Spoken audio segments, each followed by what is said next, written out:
Is housing really too expensive? Are all homes priced at 400,000 or above? That's what we're going to answer in today's video. My answer is no. My name's Robert. On this channel, we simplify the home loan process. Let go. I did everything I was supposed to do. I was in the military, I went to college, I worked, and we can't buy a home. What did I do wrong? Jenny Rangel feels stuck. The mom of 5 in Chandler, Arizona, tells us she can't catch a break. I'm a nurse and I love it. I love it. It's great. And what does your husband do? He's a manufacturing tech at Intel. So we have pretty good jobs, decent jobs. Do you feel like those jobs are enough to cover your living expenses? And not even close. We pay about $3,000 in rent. We have all of the utilities.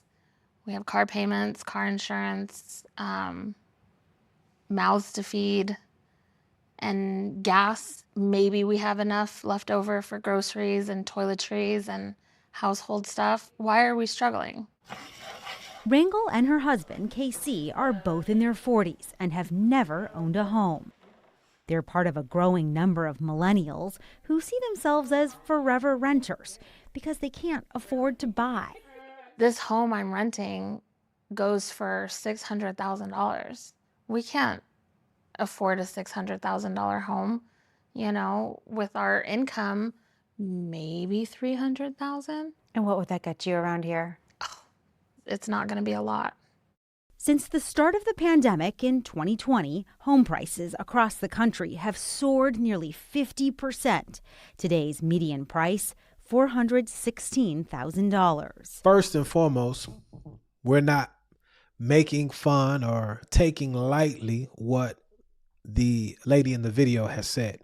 I'm sure everything is real to her, but what often is not discussed in these videos, the way they paint them, is why is she and her husband, who are gainfully employed, seemingly good jobs, why are they not able to afford?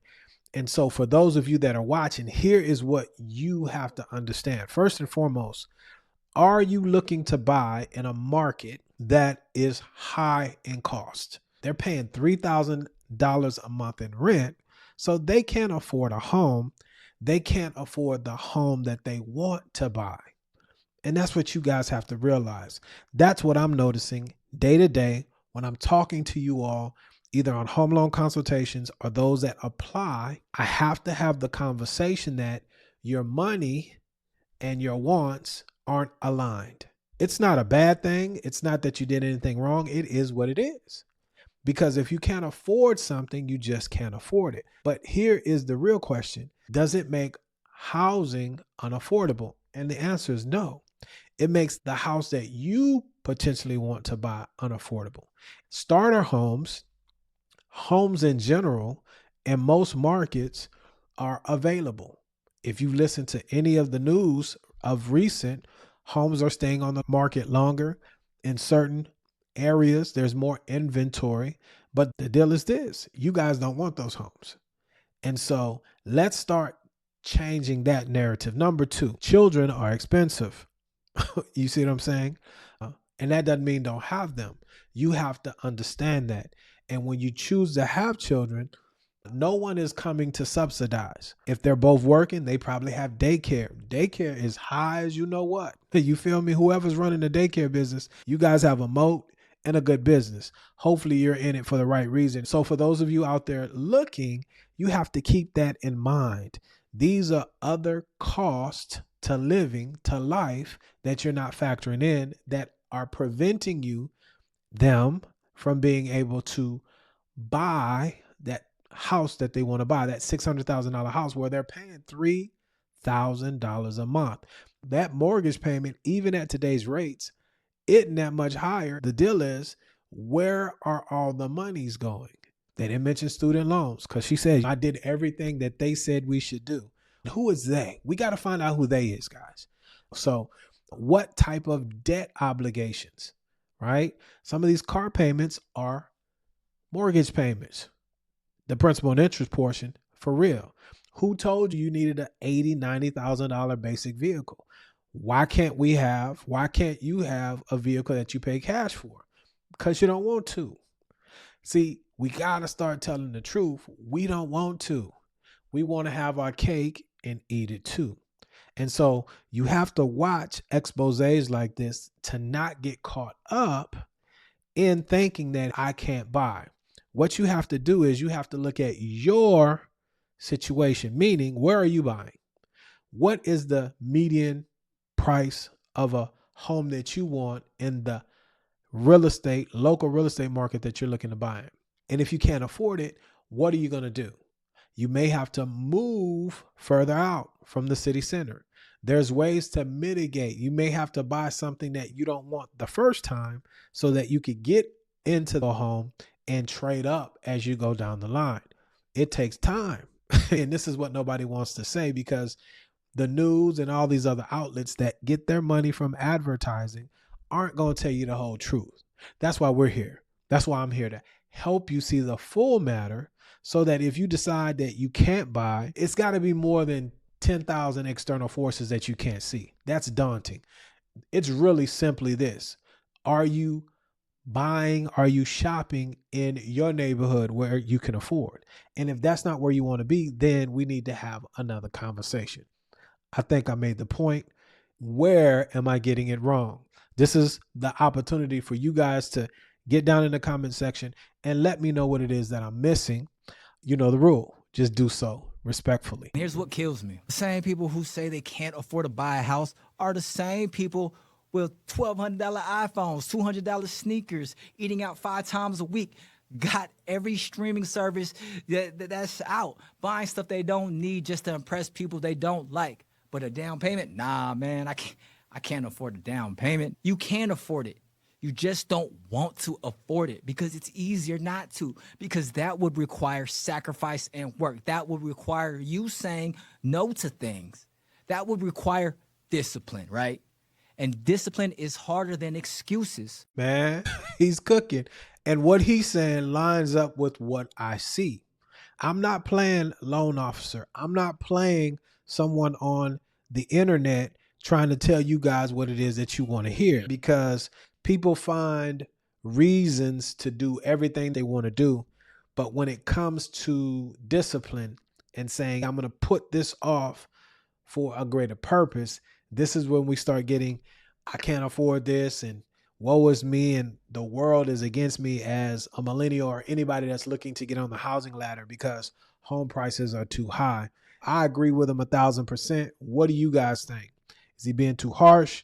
Is he hitting the nail on the head? Now, this last video I want to go over, this is my even keel. He does an excellent job of stating the case, and I want to see if you agree with his take on the matter. I just saw a comment on a post that said, I just moved back from LA to the Midwest, and I was shocked at how many people my age owned a home. And I've been wanting to talk about this issue forever. Housing is more expensive, but the honest truth is everybody's delusional and doesn't understand that if you live in a high cost area, you're not going to be able to afford the high cost real estate.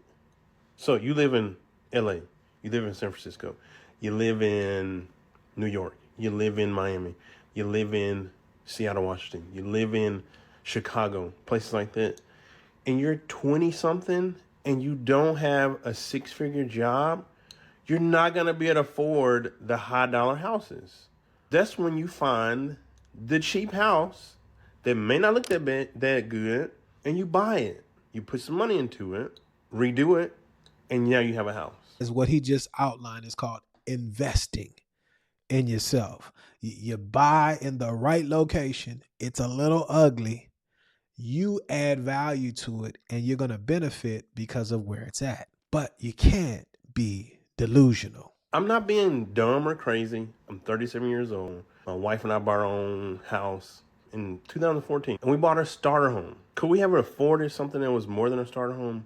Yes. We both made okay money. Well, I made okay money. She made better than okay money. And we could have afforded a better house than a starter home. But we didn't because we are being financially smart with our money. There were plans we wanted to do at the time. I was trying to get into school, into a professional school. So we were like, let's not be house poor. Let's buy a starter home, even though we could afford a bigger home, because we are trying to do some other stuff. People nowadays, 20-somethings, 30-somethings, I hate to generalize, but I'm being honest. They're not financially literate. They're not financially smart. They want instant gratification nowadays. So when they're like, I can't afford a house. Yes, you can. You got to stop spending so much money on going out to eat, clothes, traveling, all this stuff. Delayed gratification is what's going to help you get a house. Delayed gratification is going to help you build wealth. Delayed gratification is going to help you financially. Unfortunately, 30-somethings, 20-somethings, even 40-somethings have been sold a lie in saying that, hey, live your life. You can do stuff how you want, but you can't live your life how you want to and complain about not being able to afford certain things. I'm just being honest. Isn't it refreshing to hear somebody being honest? You want a YOLO, but quit complaining, man.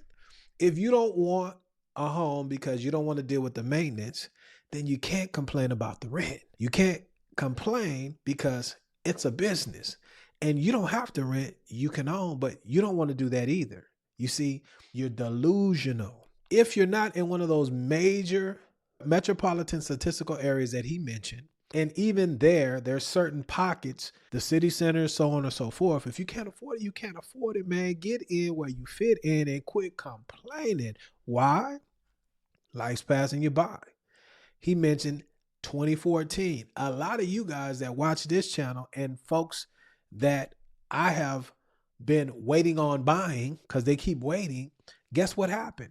Now they wish they would have bought back in 2014. A lot of you 40-year-olds, the same thing. You're looking at things through the lens of your 40-year-old self, if that's where you are, or older. And so you're expecting to get the things that you see your counterparts doing at that time. But here's the question. Did you do the work? Did you discipline yourself? Did you invest, plant those seeds, cultivate them so that you can reap some of those fruits that you're seeing with your eyes? Or did you YOLO, solo, and doloed it, and now you don't have nothing, and you got to get in where you fit in? Well, here's the good news. If you can hear, and I'm only talking to those of you that want to buy, the 3 or 4 you going to jump on and talk about everything's the devil and this, that, and the third. You guys never tell us what your problem is. You see what I'm saying? We're always wanting more than you can afford. That's never a good thing. Coveting what someone else has, right? You have to be content with what you have. And if you want more, you got to do the work. You got to budget. You can't have all the subscription services and a $1,500 a month car payment because they told you to go get it. You can, but when you do that, then it's going to prevent you from living possibly where you want to live. Because if your money's funny and your credit won't get it, you could cry all you want to, man. You just making noise. If you've watched this video and you said, you know what, Robert, everything you said makes sense to me. I've been on the sideline. I'm ready to move forward. What's the next step? Glad you asked. Let me qualify myself first. I am a lender. My NMLS license number is 180100, 20 plus years in the business. Click the link in the pinned comment or in the description of the video. Schedule a consultation so I can hear what it is that you want to achieve as far as becoming a homeowner. I cannot wait to talk to you because this is what I love to do. If you're not ready, check out these videos here. Continue educating yourself until the time you're ready to reach out. Y'all stay blessed. Indeed.